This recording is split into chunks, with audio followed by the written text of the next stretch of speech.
श्री स्वामी समर्थ सगळ्यांना. आज मी तुमच्यासोबत पौष्टिक अशा डिंक लाडूची रेसिपी शेअर करणार आहे. तर आज मी नाही, माझ्या सासूबाई रेसिपी सांगणार आहेत. तर चला तर मग आपण आपल्या रेसिपीला सुरुवात करू. सगळ्यात पहिल्यांदा लागणारे साहित्य बघू. काजू, बदाम, डिंक, भोपळ्याच्या बिया, या सूर्यफुलाच्या बिया, मगज बी आणि भाजून घेतलेलं गव्हाचं पीठ, पिस्ता, घेतलेली खारीक आणि खिसून घेतलेलं खोबरं.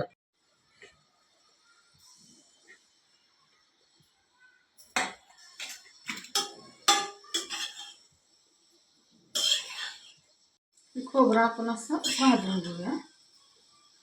थोडं थोडं टाकलं म्हणजे हलवायला सोपं जातंय. दोनदा भाजून घेणार आहे.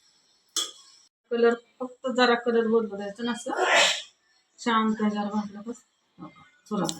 ही खारीक अशी भाजून घ्यायची, मिक्सरला बारीक करून घ्यायची भाजून घेऊन. गव्हाचं पीठ आहे ते आधीच भाजलंय, असं लाल भाजून घ्यायचं. खारीक ही खारीक अशी बदाम घ्यायचं. इकडे तर एखादा राहिलं तर डबल घ्यायचं, मोठं राहिलं तर मोठाडाच असते की जरा.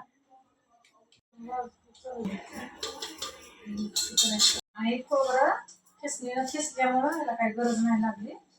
चांगलं भाजल्यामुळं हे झालंय. असं टाकलं आहे लगेच वाटणार नाही.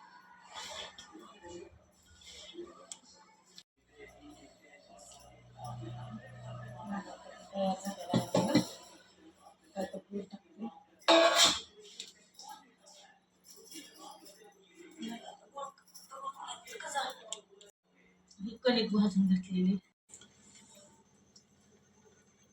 आता आई 1 ते 2 चमचे त्यामध्ये कढईमध्ये तूप टाकणार आहेत. पाक करून घ्यायचं गुळाचं. गोड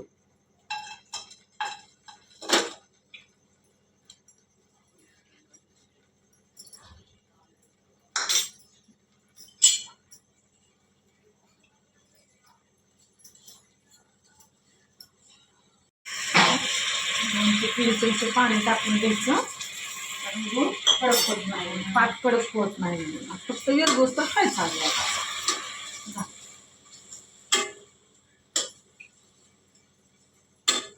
नाही, फक्त गुळ वितळेपर्यंतच ठेवायचं. ही गुळ वितळला सगळा. आता ही पाक जसा तयार झालेला आहे, जास्त भिजवायचं नाही, आता कडक होते.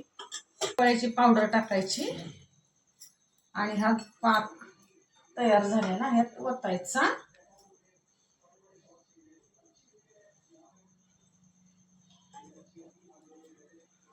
हे छान असं मिक्स करून ह्याचं करायचं. हे असे छानपैकी मध्यम आकाराचे लाडू बांधून घ्यायचे. तुम्हाला बांधायचे असले तर बांधा, नसली बांधायची तर बी असं बी ठेवलं वाटीत घेऊन खाल्लं तर बी चालतंय. हे छानपैकी मध्यम आकाराचे आपले लाडू तयार झालेले आहेत. असे ह्या साईजचे 40 लाडू तयार झालेत. आता साध्या आणि सोप्या पद्धतीनं करून बघा. हे माझ्या सासूबाईच्या पद्धतीचे लाडू आहेत. तुम्ही एकदा नक्की ट्राय करून बघा. लाईक करा, सबस्क्राईब करा आणि शेअर करायला विसरू नका. धन्यवाद.